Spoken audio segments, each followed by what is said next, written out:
Hi everyone, আসসালামু আলাইকুম। Welcome to Piya Yasmin cooking world. আজ আপনাদের সঙ্গে শেয়ার করব আম মাখা বা আম ভর্তা। আম দেখলেই আমাদের জিভে জল চলে আসে, আর আম মাখা হলে কথাই নেই আর। কথা না বাড়িয়ে চলুন শুরু করা যাক।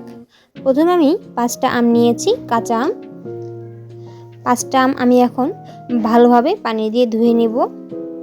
আমার চ্যানেলে যদি আপনি নতুন হয়ে থাকেন, অবশ্যই চ্যানেলটি সাবস্ক্রাইব করবেন আর বেল বাটনটি অবশ্যই অন করে রাখবেন আমার পরবর্তী ভিডিও নোটিফিকেশন পাওয়ার জন্য। আমার ধোয়া হয়ে গেছে, আমি এখন ওগুলো ছিলে নিয়েছি। এখন আমের ভিতরের যে আঁটিটা আমি বের করে নেব। দেখতেই পাচ্ছেন আঁটিটা আমার বের করা হয়ে গেছে। এখন আমি একটি গ্রেটারের সাহায্যে আমগুলো গ্রেট করে নেব।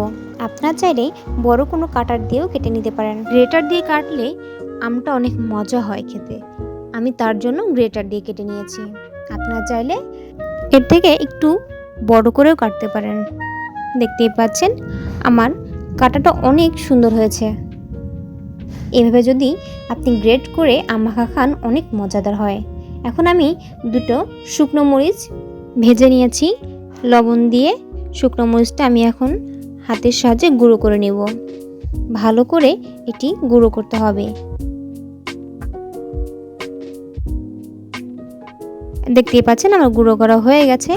দিয়ে দিচ্ছি আমের ভিতরে। এখন আমি মরিচের গুঁড়োটা ভালো করে আমের সঙ্গে মিশিয়ে নিব।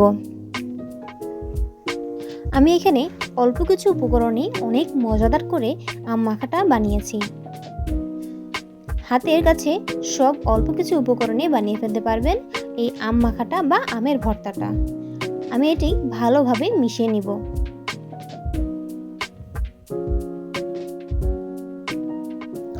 আমার মেশানো প্রায় হয়ে এসেছে।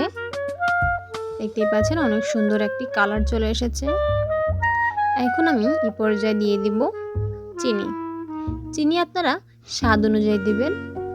চিনিটা বাড়িয়ে কমিয়ে নিতে পারেন। আমি এখানে অল্প করে দিয়েছি, কারণ টক জিনিসে অল্প করে মিষ্টি হলে ভালো হয়, এর জন্য আমি অল্প দিয়েছি। দেখতেই পাচ্ছেন ভালো করে মিশিয়ে নিচ্ছি। এ পর্যায়ে আমি দিয়ে দিব সরিষার তেল। অল্প করে সরিষা তেল দিয়ে দিয়েছি। সরিষা তেলটা দিলে স্বাদটাই পরিবর্তন হয়ে যায়, অনেক মজাদার ও টেস্টি হয়। দেখতে পাচ্ছেন আমি ভালো করে মিশিয়ে নিচ্ছি। তৈরি হয়ে গেল আজকের আম মাখা বা আম ভর্তা। আশা করছি আজকের আম মাখা রেসিপিটা আপনাদের কাছে অনেক ভালো লেগেছে।